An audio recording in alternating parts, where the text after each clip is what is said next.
I've calculated I've spent about 16 years of my life sleeping in the out of doors in a tent or in little mountain huts.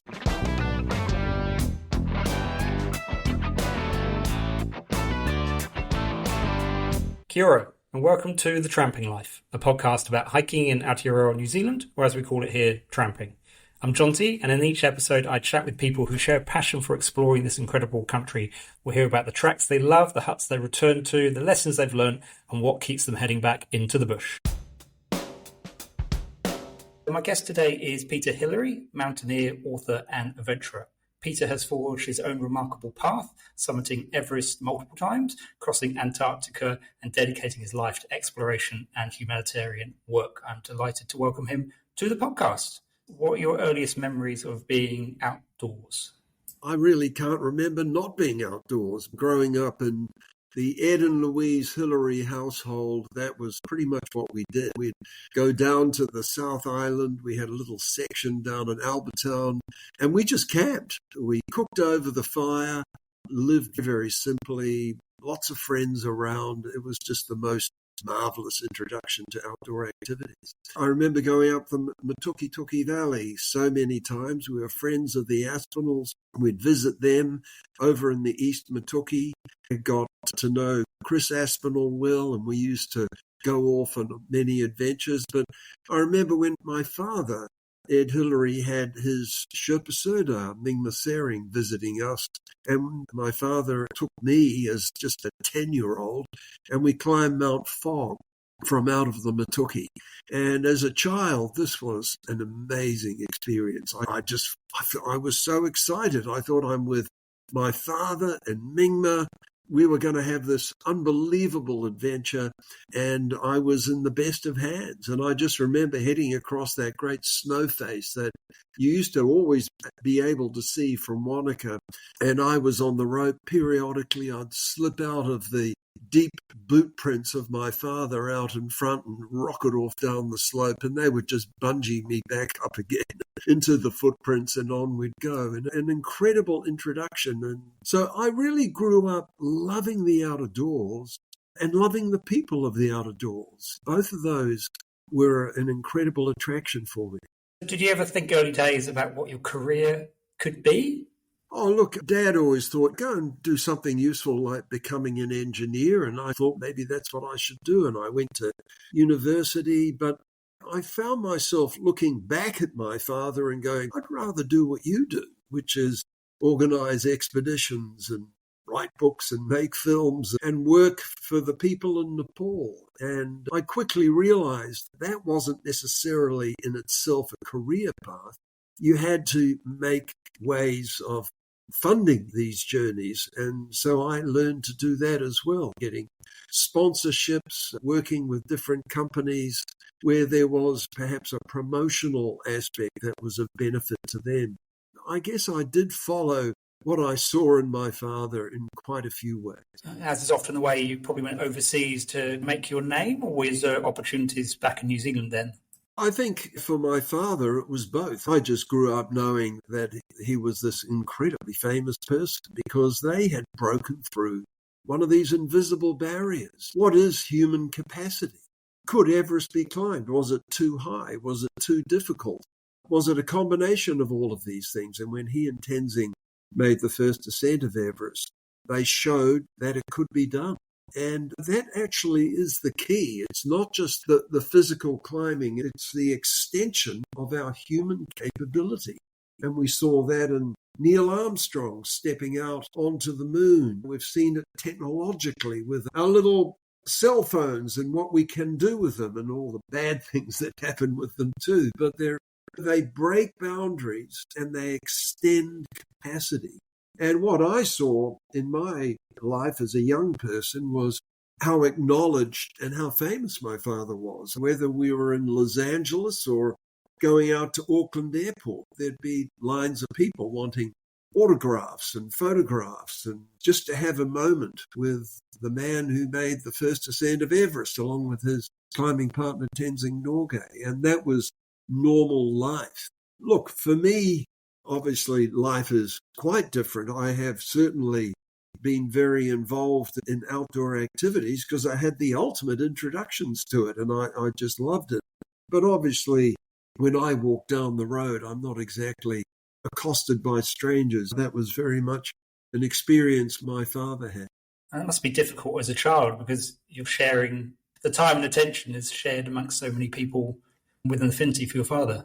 Yeah, look, that's an interesting topic, but I think it's often a little bit seen through a negative lens. You often hear the term, so what was it like growing up in the shadow of Hillary? And you go, it's not a very uplifting or positive statement. The assumption is that the whole thing was a struggle, and the reality is it wasn't. I was immensely proud of him and what he did. He included us in the things that he did, took us as children to the Himalayas, included me on many of his later expeditions.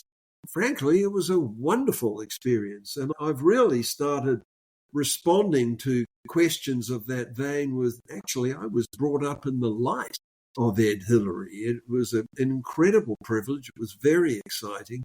There were always this amazing group of people involved in his life, whether it was on the charitable side or on the expeditionary side. I just loved being involved in it.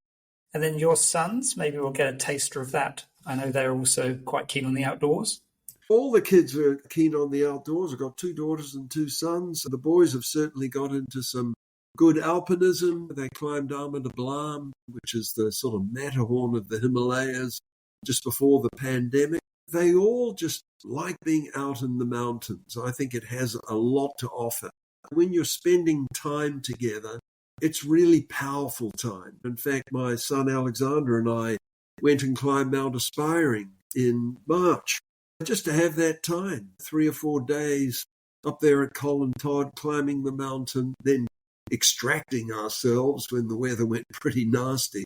Back out over Bevan was really good, intensive father and son time. You don't often get that time when you're going about your ordinary lives with work and other distractions. I think that is one of the important things that outdoor activities offers us.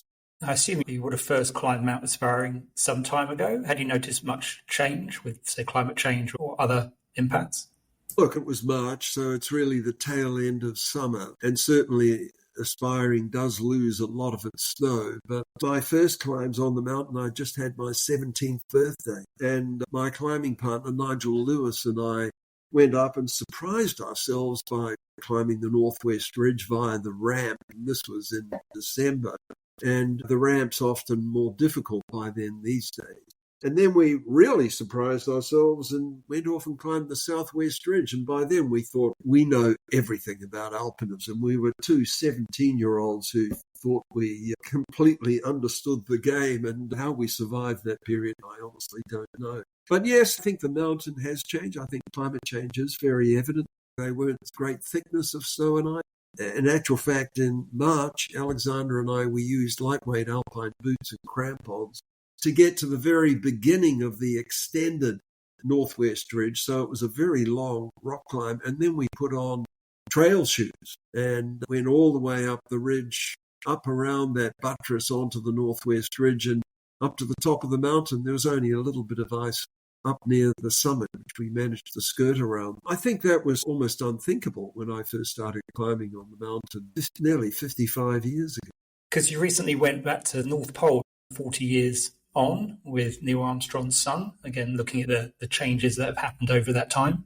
Yes, I was very fortunate 14 years ago, and this was an example of growing up with my father, Ed Hillary, and the sort of opportunities that came along. But Dad brought me along on this aviation expedition with Neil Armstrong back in 1985, where we flew up into the islands north of Canada, Ellesmere Island. We were on small ski-equipped twin otter aircraft, and we flew out, refueling here and there, out over the Arctic Ocean, eventually landing at 90 degrees north. Now, it was in April, and it was freezing cold, 30, 40 below zero.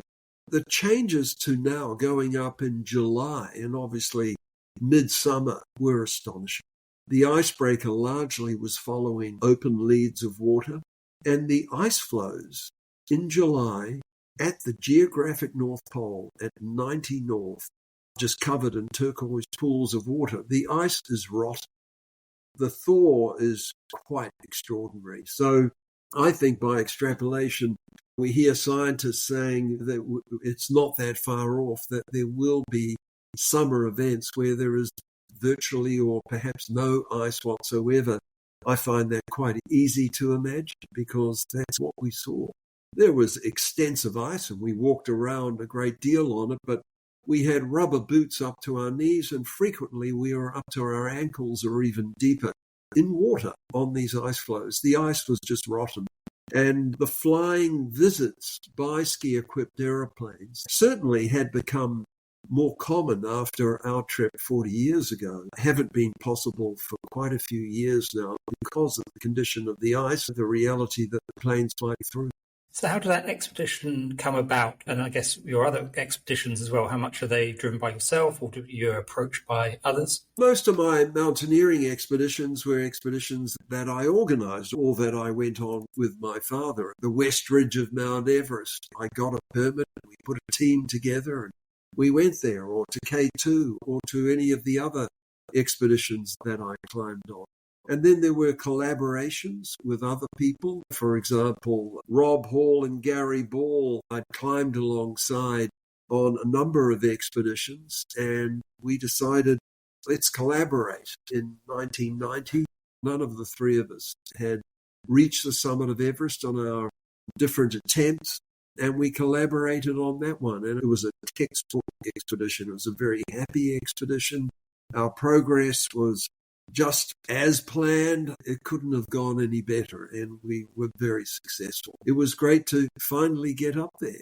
And so that was really a collaboration. Other expeditions have had their genesis and their funding from very different origins. I went back and climbed Everest again on a National Geographic filming expedition. And of course, there were big logistics, big budgets, and high aspirations in terms of what we would achieve and the sort of footage that we want to get in telling the story. So I've been on a wide variety of expeditions. I've calculated that I've been on over 50 climbing and skiing and different sorts of expeditions during my career. I've also calculated I've spent about 16 years of my life sleeping in the out of doors in a tent or in little mountain huts. For example, Graham Dingle, Chiwang Tashi and I did the first continuous traverse of the Himalayas at high elevation. And for most of that expedition, we just slept out. We slept under bivvy rocks that we'd find, maybe put a little tent fly up against a rock to get a little bit of shelter. But we found sleeping rough, eating whatever the locals ate, and moving super light is the way to go, even in high alpine situations. If you know what you're doing and you make good decisions, it means you carry packs that actually weighed about 12 kilos most of the time. And that 12 kilos would include about a week of food. So it was a very lightweight way of getting around. But it means that you don't have the gear. We didn't have a stove. We didn't have a headlamp. We didn't have a tent. We didn't have any of those things because actually you can do it without. Now, you've done a number of firsts in your career, in your life. I was speaking to Lydia Brady about how much a first is a motivator for doing things. You're really putting yourself up against the unknown. And I also think every challenge that you undertake, it's going to be a first for you. And I see a lot of negatives about maybe all the people who are going to climb Mount Everest, many of them on commercial expeditions these days. It's still a great experience for people. And I think I want to see a change of attitude in this, that people baying for close the mountains, police them, control it. Actually, I think the other way around. Encourage people to go to the outdoors because these experiences change you forever. Whether it's a multi-day wintertime traverse of the Waitakaries up here on the edge of Auckland, or whether it's a high alpine journey down in the Southern Alps or a major journey in the Himalayas, it doesn't matter. They have a really big impact on you. And my cousin's daughter recently did the Te Araroa Trail. And this was a huge undertaking for her. A lot of the time she was on her own. It has a huge impact on you. And my sister Sarah and I joined her for the Tararua section, which was just fantastic. Such beautiful steep terrain, old growth forest, and I think old growth forest, it just about doesn't get any better than that. Moving in terrain like that, I absolutely love it. You're seeing a little bit of our primeval past as you travel through that. And just to up the ante, the weather changed. I got COVID-19 and gave it to my sister and to young Meredith, and we struggled our way out of the Tararuas after an amazing adventure. So what other adventures in New Zealand spring to mind when you think of some of the great kind of tramps you've done or up on the tops? I've done a lot, but most of it's been associated with mountaineering objective, heading up the Matuki Valley, but always with a mountaineering objective. I think just immersing yourself in nature is incredibly important. And I think we're progressively moving into a time everywhere in the world, we're urban dwellers. Even farmers are urban dwellers these days. They're in air-conditioned cabs. They've got little computers, and we're all connected, and a lot of that's good. I'm not against that. But it underscores the importance of going to the wild places, going tramping, hiking, trekking, climbing, immersing yourself in nature, because you learn a lot of things there. You learn about nature. You learn about yourself. You learn about gravity and consequence, the decisions you make. Am I going to cross over from the Hooker Valley over onto the west side of the divide? Is the weather okay? These are critical decisions, and it's all part of a great adventure, but it's all about learning to make the right decisions in the right time. So I think we've never lived in a time when going to the out of doors is more important. It's connection with nature and with ourselves. And we really need to encourage, particularly all young people, but I think anyone, to keep doing that. And it's certainly one of the great loves of my life, going to the mountains, whether it's at a ski resort or whether it's up one of our remote valleys or going back to Nepal to visit some of our schools and hospitals, as I do in 2 weeks' time. I just love being up there, the chance to climb up onto the ridgeline above Kundi Hospital at about 4,000 meters and watch the sunrise over Mount Everest. And if you're lucky, you might get to see some Himalayan tahr, the great mountain goats of the Himalayas, and even the possibility of a snow leopard. I've seen 2 of them there. You've got to go if you want to know and have that experience. And there's only one way to do it. Make the effort, and you'll always be given fantastic experiences. I was recently reading Everest Inc., which is fascinating about the history of commercial guiding on Everest.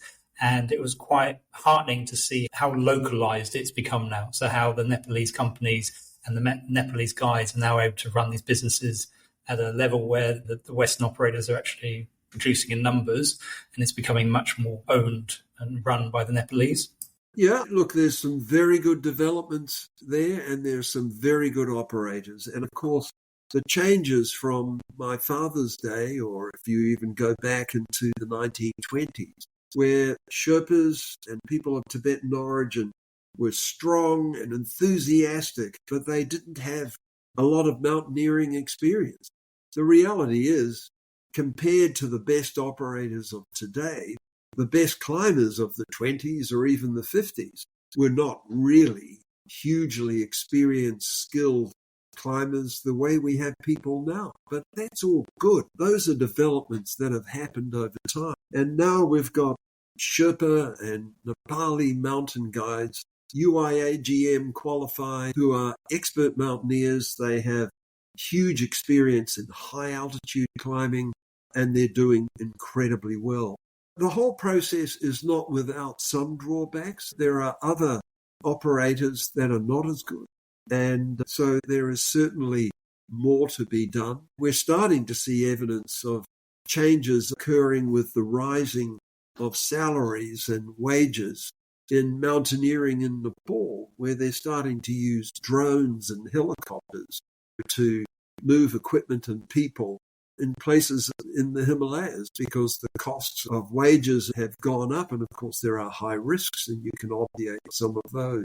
So look, it's all a matter of moving with the times and taking advantage of a lot of the opportunities. I think using drones, or I must say a couple of climbing friends and I even talked about a rope cableway, like some sort of nutcracker to get people's equipment and logistics up the Khumbu Icefall would be perfectly valid. And I know some people might go, that's an absolute travesty. But when you think about it, most people, you go to climb Mount Cook, you helicopter into Plateau Hut, climb the mountain, maybe you go out over Cinerama Col, or maybe you fly out. Have you climbed the mountain? I remember having that conversation with Elizabeth Pawley, and she maintained that it meant you did not climb the mountain if you didn't do these things. Climbing Mount Mont Blanc in France, out of Chamonix, the vast majority of people buy a ticket on the Aiguille de Midi and traverse off that granite pinnacle or one of the other routes that you can take. I think we can take a purist approach, and I think we can also acknowledge that there are different ways of doing things, and they're all okay. And I think in the case of the Himalayas, protecting the welfare and the danger of a lot of the people working on the expedition is a good thing to do.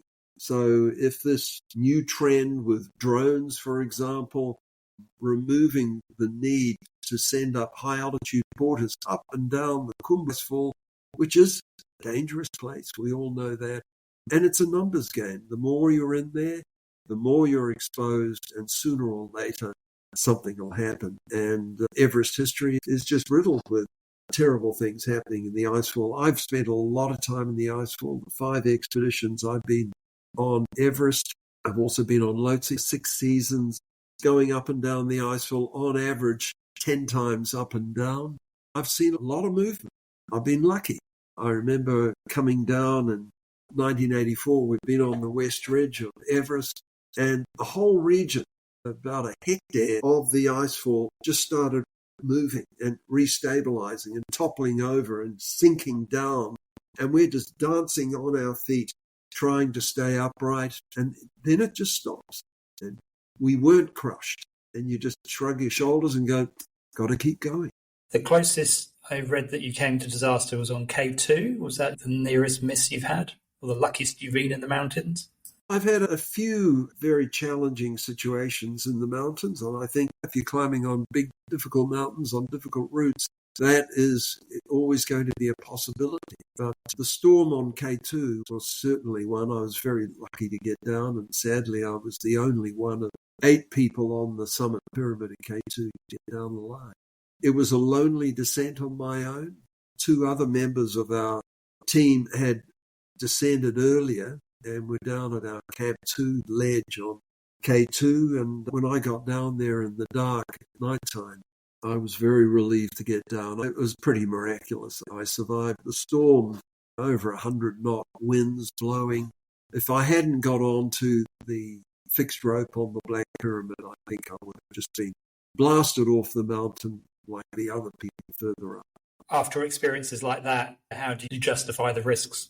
Look, I think if you do have to rationalize situations, you look at, I made a decision, and of course at the time I didn't know it was so much the right decision. In fact, I was beginning to think that my decision was getting a bit late. The weather was deteriorating. The others wanted to carry on, but it didn't just deteriorate. It ended up becoming an absolute screaming storm that is just not survivable. If I hadn't been on those ropes, and I wouldn't have made it. I just followed them slowly and methodically, abseiling down the Black Pyramid. If I'd been off soloing as I had been, coming off the shoulder of K2 below the bottleneck, I wouldn't have survived. I would have been spat off the mountain just as they were. Can you tell me a bit about your involvement with the Kia Conservation Trust?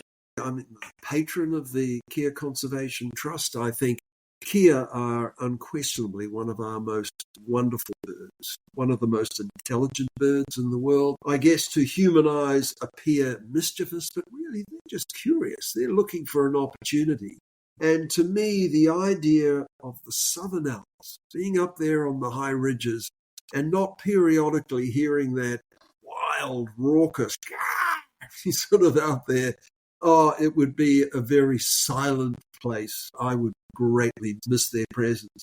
Kea were badly damaged by the eradication efforts of the early 20th century, and we really do have to help the species by removing predators. We're talking stoats, feral cats are probably the worst, possums, rats, in the areas that they nest, because they nest in crevices and cliff faces, and all of these sorts of places are accessible to the predators such as those. Where there is good predator control, I know there's a lot of people with a lot of strong feelings about poisoning, but we have to come up with a range of control methods. And it is a commercial opportunity because everywhere in the world there are issues with pests, certainly rats, feral cats, and other species that have been introduced into different environments. So the people who produce control systems, and I suspect drones will be added to that armory at some point, there's a potential to build a very successful commercial business because a lot of these creatures are out of control and need to be controlled in environments for which they were never intended. So our numbers, are they increasing or at least stable? No, it doesn't seem like that. There's a few pockets where the numbers have increased a little bit, but we're really talking tiny numbers. The population of Kea is something like 5,000 to 7,000 up and down from the Nelson area all the way down the fjord. So they're very thinly spread. Obviously, they're great flyers. They move around, but it's a small population and it still has huge vulnerabilities. So I think the work by the Department of Conservation and by Kea Conservation Trust and their supporters is absolutely vital. Just to ask you a bit about huts, have you got any particularly favourite huts or memorable moments in huts? I've been to a lot of the huts. I love all of them. Whether it's Colin Todd Hut up there, I remember the original one, the new one that I was at recently in the Mount Aspiring area, Pioneer or Plateau in the Mount Cook area. But even some of those little shaking corrugated iron structures that you find off the beaten track in so many places. I was over at Big Bay using the dock hut there, and it's a very simple place, but just marvelous to have a place to stay away from airborne attacks of the sandflies. They're just a very important part of the mountain and outdoor experience in New Zealand, and I want to see them maintained and possibly even extended. It's a great thing for this country. Just to finish up with your bucket list of trips within New Zealand and perhaps overseas that you're looking forward to doing. There's a few things I'd still like to do. I'd like to do more interesting trips in the Fiordland area. My son Alexander's done quite a few. I did an absolutely marvellous one with Kim Logan and Jim Hughes. Kim came up with the itinerary and it had everything. Milford Sound to Big Bay. Paddled across Milford Sound, just pushed our way up the Harrison Valley over a high, pretty difficult pass and down into John O'Groats, the lakes down there, then over a ridge system into the Kaipo Valley, down the Kaipo, round the beautiful coastline, and we were blessed with amazing weather, around to Martins Bay, a pretty questionable paddle across the Lake McKerrow outlet river, which really goes straight out to sea these days, and then around the coast to Big Bay, where we were picked up by a fixed aircraft at low tide. And it was just an amazing adventure.